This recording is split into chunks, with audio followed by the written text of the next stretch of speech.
On the 29th of November, MPs in Westminster will vote on the first stages of a bill to legalise assisted dying in England and Wales. This is a highly contentious issue, which is also being considered by the Holyrood Parliament in Edinburgh. All eyes are on the UK to see if it will be the latest country to adopt a law to assist those in taking their own lives. The question is, what would be the implications of such a law? And have we really considered the consequences and effects it would have on the very fabric of our society? We've gathered expert opinion from doctors, palliative care specialists and other healthcare providers, as well as the opinions of leading ethicists and religious leaders who are all deeply concerned by this bill. Here we share their common voice.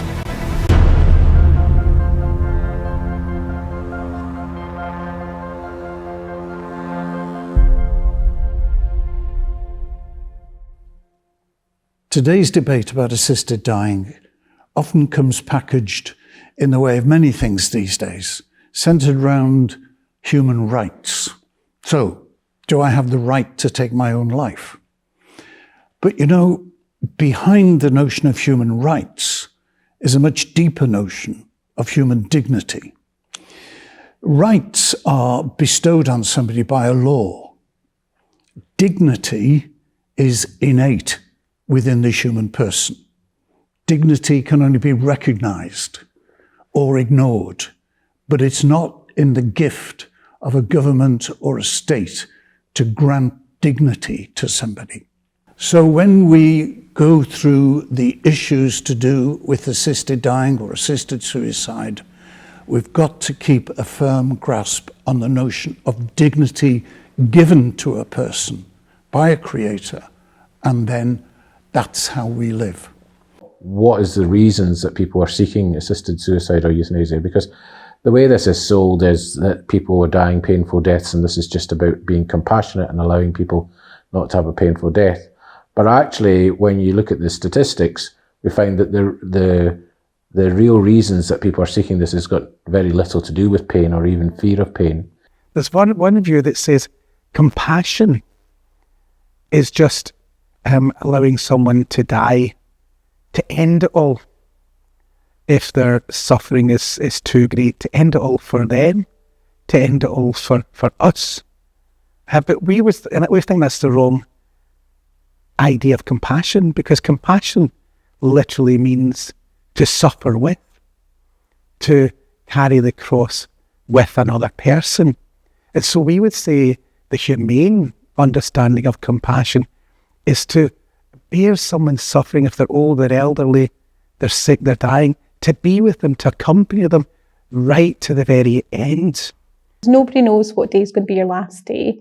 It could be the last day for any of us, but we know that every day until that last day can be good when people are given proper palliative care. One of the most grave concerns people have about this bill, despite its proposed safeguards, is that it will harm already vulnerable and disadvantaged groups, especially the disabled. Could it be that an assisted dying culture quickly turns the right to die into an obligation to die?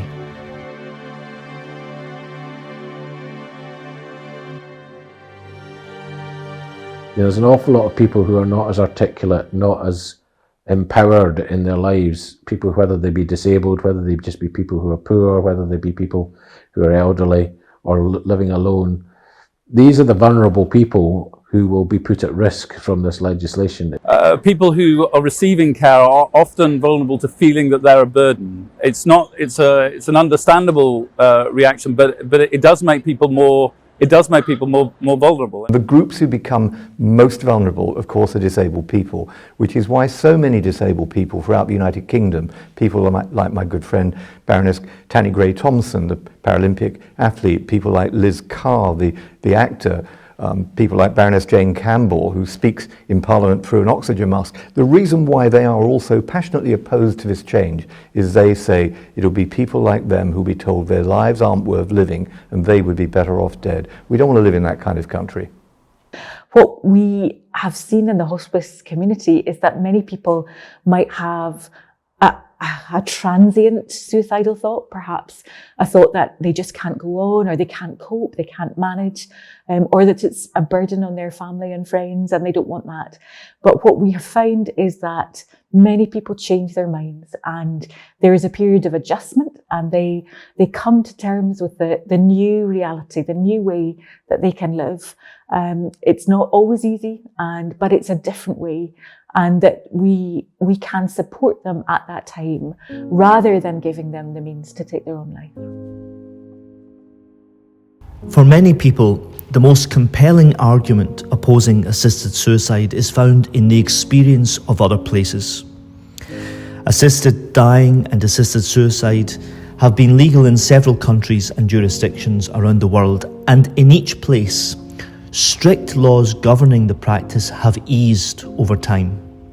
And so there's a real concern that the strict conditions and safeguards assured in the UK bill will erode in the same way, leading to a kind of slippery slope and a huge widening of scenarios where assisted dying could be requested.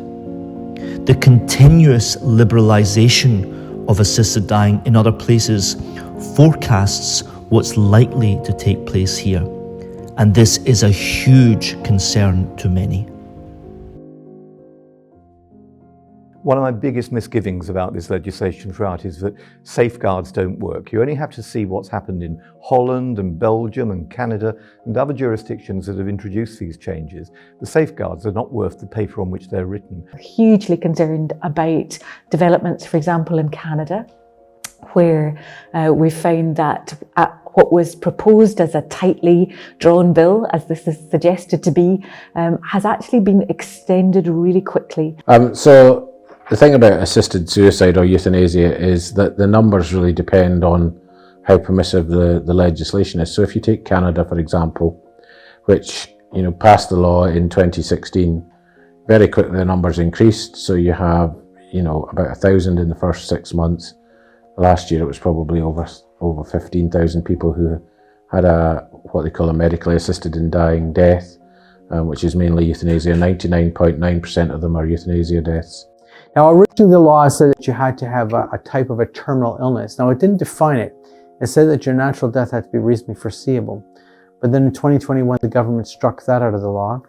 And so what was remaining after that, so since 2021, March of 2021, what has remained in the law is you need to have an irremediable medical condition, because the terminal illness requirement was removed. And what we see in other countries, say in Oregon, over half of the people who are asking to have their life ended, they cite as one of the reasons that they don't want to be a burden to others. Oregon, the numbers are a lot smaller, but then the population is smaller. It's an assisted suicide regime. But even there, the numbers have gone up year on year. So things started to explode very quickly. So for instance, we had the case in Toronto of a 23-year-old young man, and he had diabetes. So he was insulin-dependent diabetic, and he wanted euthanasia. He was quite depressed. He was approved. There's a euthanasia clinic in Toronto that had approved him, that he was going to die. And his mother, her name was Margaret, she was very upset about this. She could not believe that her son, who was 23 and otherwise healthy, was approved to be killed by euthanasia. Is what you vote for what you get? Or do you get more than you ask for? And what you see throughout the world is in every jurisdiction which has had this for more than 5 years, so it's had a bit of time, there is some expansion. There is some expansion in eligibility, there is some expansion to different groups, there's always expansion in numbers, but also it's not just the rules, the law, it's also how you apply the law. So if you take somewhere like Oregon, the law still says in Oregon that you have to be terminally ill and you have to have a 6 months wait. But we now know that in 2021, that was used for someone who had anorexia. In Belgium and in the Netherlands and in Colombia, it's extended from adults to children. That in Canada and in Colombia, it's extended from foreseeable death to chronic illnesses. In Oregon and Vermont, it's changed from residents only to non-residents. Many opponents of this bill are deeply concerned about its impact on already stretched and underfunded palliative care services. They feel greater support should be given to health and social care and hospice provision so that we can accompany those in the final chapter of their life with high-quality palliative services marked by compassion and love and care. Palliative care is a really good model of care. So it is a real attempt to look after people who are terminally ill. So in the last maybe year to 18 months of their life. So for the patient, it is proper treatment, alleviation of symptoms, whatever they are, not just necessarily medication. It can be counselling, it can be spiritual support. So identifying their needs and dealing with them as possibly and as quickly and as competently as you can. Although John was a wee bit wary about coming in for, as he said, palliative care, which he decided was end-of-life care, he, within 3-4 days, you'd have thought he'd been here for ages. And it was a bit of a joker at times, and he had the nurses telling jokes, and, you know, he felt so much at ease. We're doing end-of-life care, so we're dealing with symptoms, whether medical, physical, psychological, spiritual, and trying to alleviate any whichever symptom it is. Yes, the end result is to give the person a good death, but the primary intention is to alleviate their symptoms, not to purposely kill them.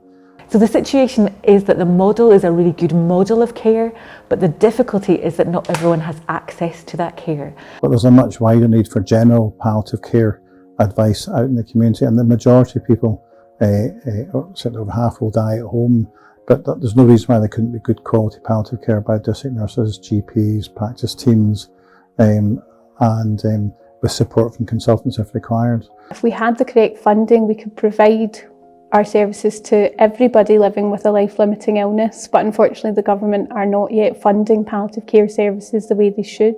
We know that palliative care is a hugely important part, not often recognised, of this debate. And we know that skillfully used palliative care eases the burden of suffering enormously. I saw that for myself. We're hugely concerned that it is actually the lack of care that is maybe driving people to this. Well, nobody was going to lift a finger to help me to die. What they would do would be work with the best of intentions. That's intentions driven by a sense of love and affection for the person, to be as comfortable, as easy as possible. The hospice is like an extended family. The care, the consideration, just the human side of everything. We need the hospices, we need them, and we need inpatient bed services, but it's how can we provide a complementary community service. And my fear is that if we go down this road of assisted suicide, which is a cheaper option, then there will be less investment in palliative care, and that would be a great pity indeed.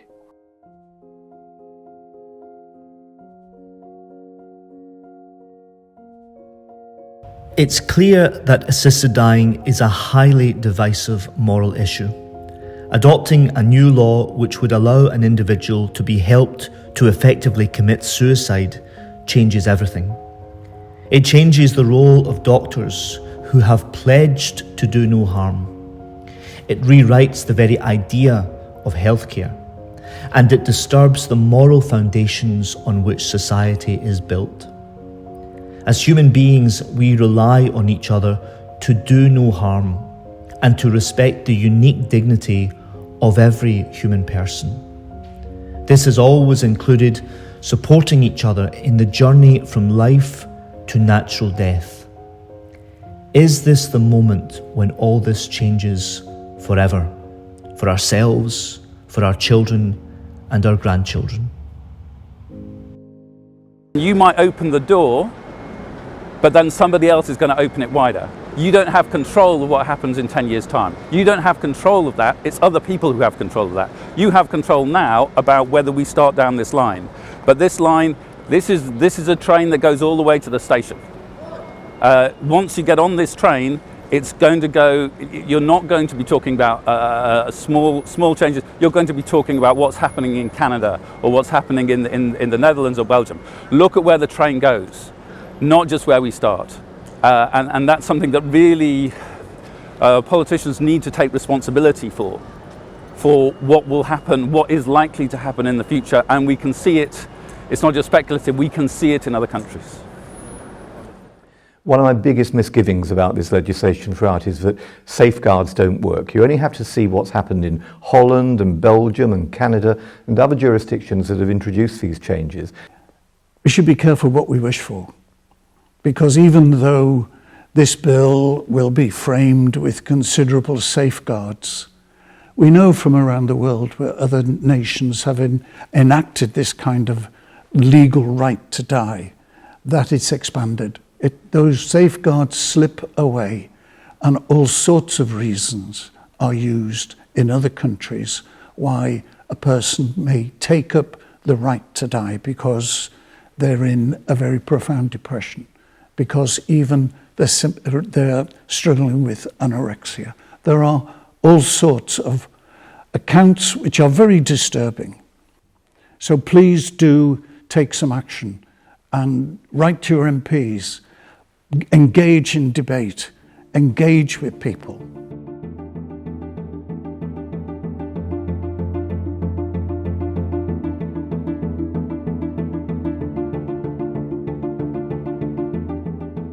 If you care about the impact on people who are already facing discrimination, raise your voice. The slippery slope argument is real. Check the facts, look at all the statistics, and raise your voice. Doing nothing never ever changed anything. All that's required for the triumph of evil is for good people to do nothing. Raise your voice for the vulnerable. Write to your Member of Parliament and urge them to vote against this legislation. The bill, which is coming before Parliament shortly, says it has lots of protection, but experience shows that those protections slip by. I would oppose this bill. Just be very careful what you wish for. And now, please, raise your voice.